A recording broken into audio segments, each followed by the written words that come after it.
This is Bauer, a card game where you and up to 4 other players compete for the most victory points by drafting cards. The cards have artwork from John Bauer, a Swedish painter from the early 20th century, known for his imaginative pictures of enchanted forests and the trolls and other magical beings within it. The cards you draft will form a unique story of your own adventure in this troll forest.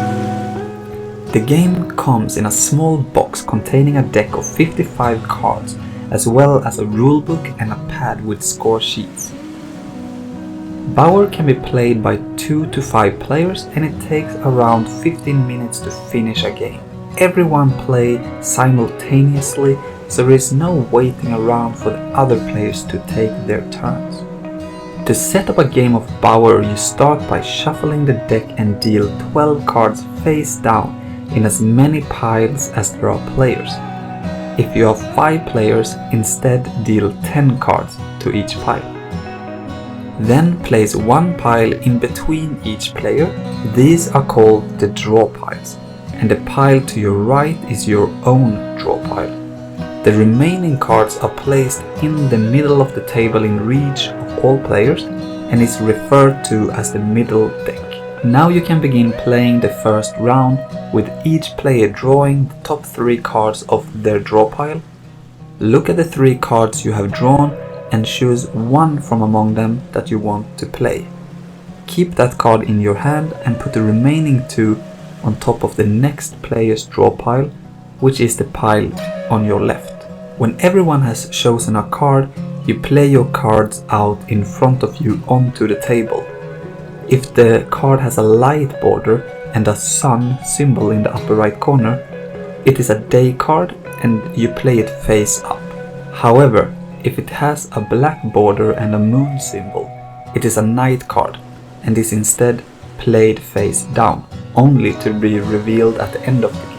You may always look at your own night cards to remind yourself of what cards you have played. After that, you begin the second round and each player again draws 3 new cards. This time, 2 of the cards have already been seen by the player to your right, but 1 card is completely new. Then you do the same thing as you did the first round. You choose a card to keep and you put the other 2 on the next player's draw pile on your left. When everyone is ready, you play the new cards. Continue like this, drawing 3 cards and playing 1 until the draw piles only have 2 cards left, meaning you can't draw 3 new cards. This marks the end of the game, and you will now reveal your night cards and see who has collected the most victory points and been on the most grand adventure. Now, let's have a look at the different type of cards you can play and explain the 6 ways you can score victory points as shown on the score pad. First, we have event cards. These cards have a number from 1 to 4 in their top left corner, which is how many victory points the card is worth, with the night event card being worth the most. So to see how many victory points you get from your event cards, you simply count up their total score. Next up, we have travel cards. These score you points based on how many you have collected and score you more points the more you have. If you only have 1 travel card, you would get 1 victory point. If you have 2, you would get 3 points, and so on. After the 5th travel card, you get an additional 4 victory points for each extra travel card you got. The night travel cards are worth an additional victory point as well. The next way of scoring points comes from danger cards. These cards have 1, 2 or 3 swords symbol in the top left corner. The ones with 3 swords are night cards. At the end of the game, all players with any danger cards will compare how many swords they have. The player with the most swords gets rewarded 12 points. The player with the second most swords scores 6 points. In case of a tie for most swords, the tied players share first and second prize between them evenly. So if 2 players are tied, they get 9 points each, and if 3 players are tied, they would get 6 points each. If any players are instead tied for the second most swords, they divide the 6 victory points for second place evenly. Round any scores up if you have to. A player needs to have at least 1 sword to get rewarded with any points for danger cards. The next way to score points is through collecting 4 or more of the same theme tag. You may have noticed these colorful tags which can be found on the day, event, travel and danger cards. There are 5 different themes: red troll, yellow princess, green beast, purple witch and blue knight. If you have collected at least 4 tags of the same theme across your cards, you score 1 victory point for each tag in that theme. So for example, if you end the game with 4 red troll tags, they would score you 4 points. If you instead have 6 red troll tags, you would get 6 points. So far, the cards have only had numbers and symbols, but in Bauer there are also 11 day and 7 night characters. These have special rules and effects, so let's have a look on how you score points on your characters. First up are day characters. These have a special effect that can happen when you play them. These effects will be explained in detail later in this video. But in addition to their effects, they also have quest, which means that you will score victory points if you have the tags required for that character's quest. Your tags count towards all your characters. So if you, for example, have 2 characters that both want 1 red tag, it is enough to have just 1 red tag in total to cover both of them. You can only complete a character's quest once. To calculate how many victory points you get from your day characters, check which quest you accomplished and add up all their total score. As for the night characters, they all have a unique way to score you points, which will also be explained in details later. To calculate your score for this category, you count how many victory points each night character scores you and add them all up for your total score. So that is the 6 ways of scoring points. Let's look at an example from a finished game. When we add up all the event points here, we get 2 points. We finished the game with 3 travel cards, which equals 7 points. But one of them is a night travel card, so that is an extra point, making the travel cards actually worth 8 points. We got 4 swords, which was second most in this game, so that would give us 6 points. Now let's check out our theme tags. First, let's see which themes there are at least 4 of. Then we count each tag in those themes.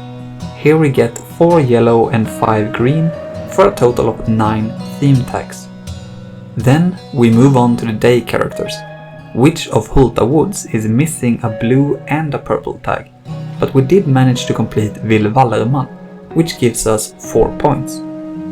Finally, we had 1 night character. This one awards us 1 point for each sword symbol.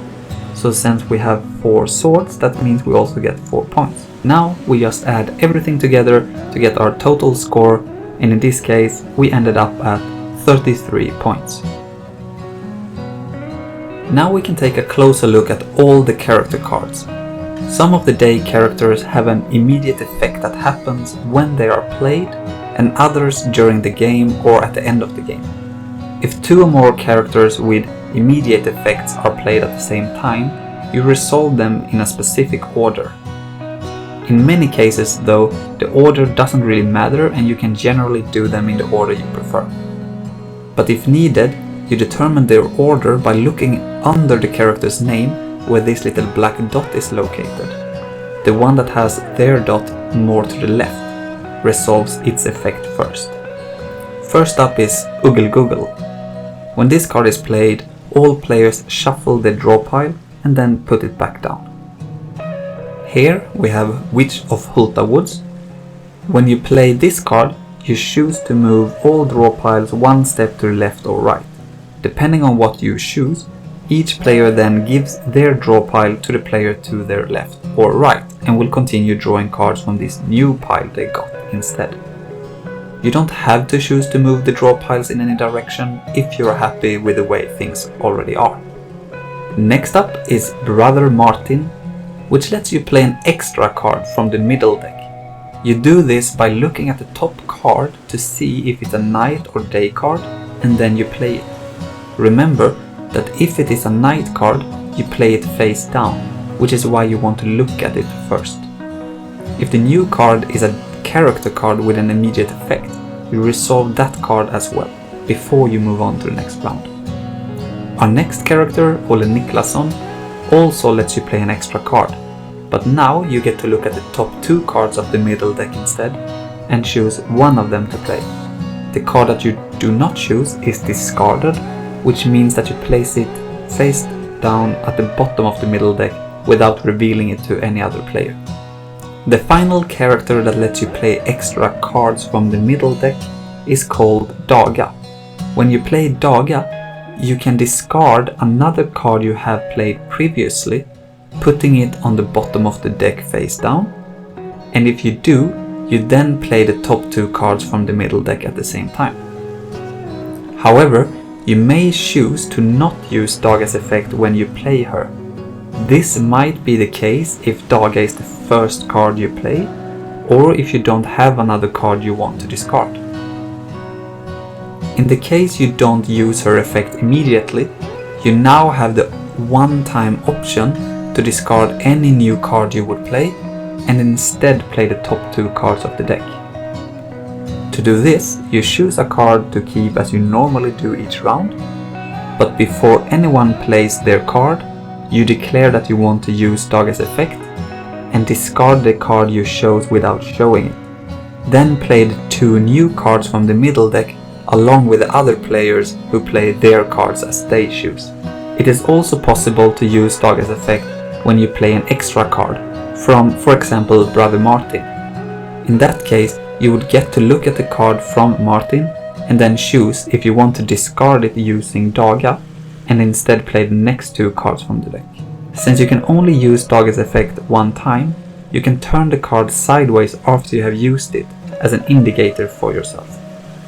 The next 3 cards are Princess Bella, Adventure Boy and Hampe. These all have the ability to copy another card you have. Princess Bella lets you copy a day event card.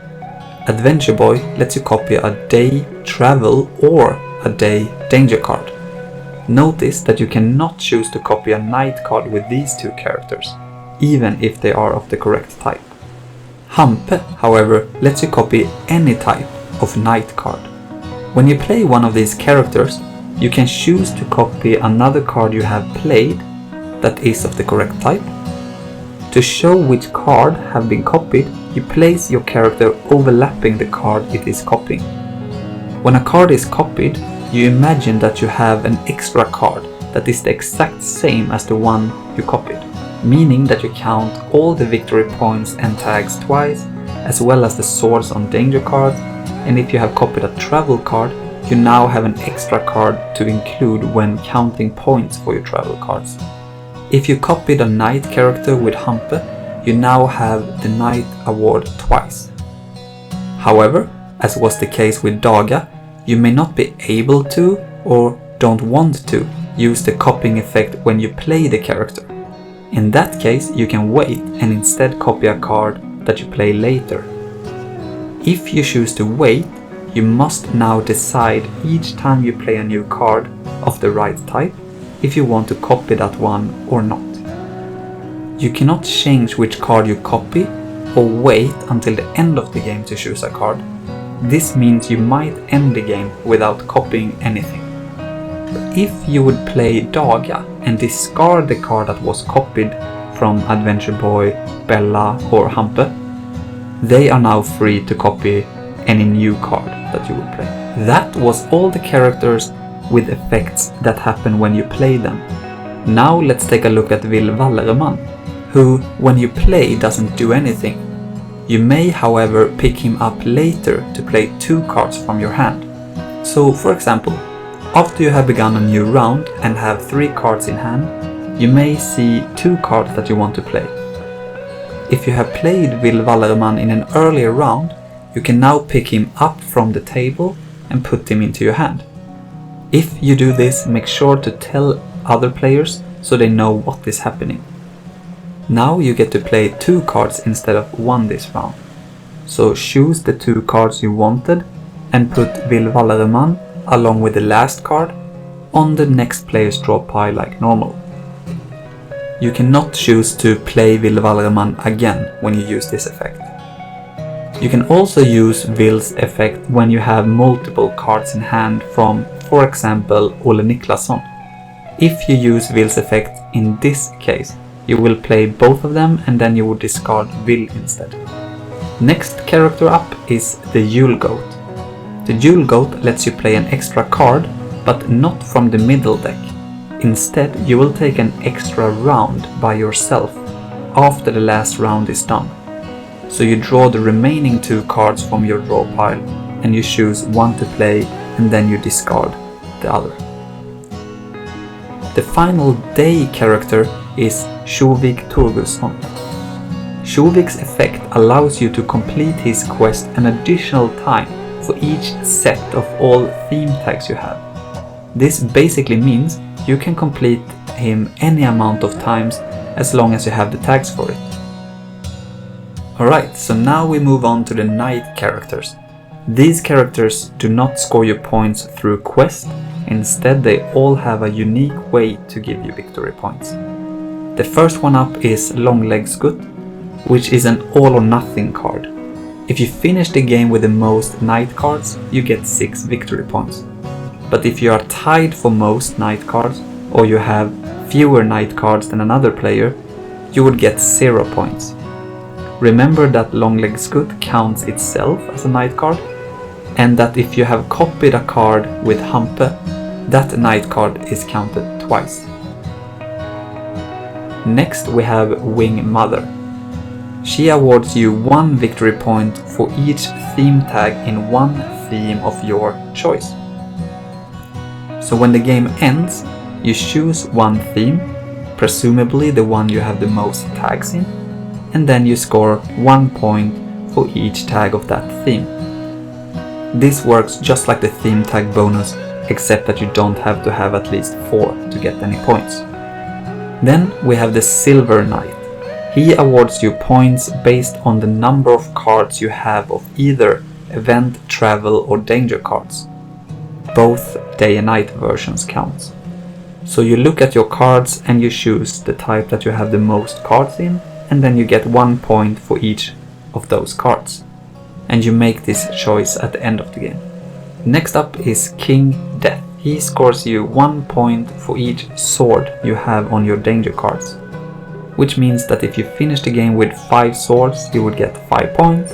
If you finish the game with 11 swords, you will get 11 points. And remember that if a danger card is copied with Adventure Boy, that sword symbol is also copied. Following King Death, we have Jock the Giant, who scores you 3 points for every set of event, travel and danger you have. So one set is 1 card of each, event, travel and danger. So if you have at least 1 of each, that would give you 3 points. If you have 2 of each type, that would give you 6 points, and so on. Now let's have a look at Princess Tuvstar. She scores you 2 points for every quest you have completed. Quests are only found on day characters, and Tuvstar awards you for each one you complete. So if you finish the game with 2 completed quests, Tuvstar would give you 4 points. And if you finish the game with 5 completed quests, you would get 10 points. This also means that if you have Sjovik and you have completed his quest 2 times, that would mean Tuvstar awards you points for both of those times. And finally we have the Skogsrå, which is worth 13 victory points, but then scores you 1 less for each theme tag you have. This means that if you finish the game with 5 total theme tags on your cards, Skogsrå would be worth 8 points, and if you have 10 tags, she will be worth 3 points. You cannot score negative points from the Skogssork, even if you have more than 13 tags. And that was the last card. If you made it to the end of this video, you hopefully know everything you need to play Bauer. But if you have any questions, feel free to write a comment on this video. Thanks for watching and good luck playing Bauer.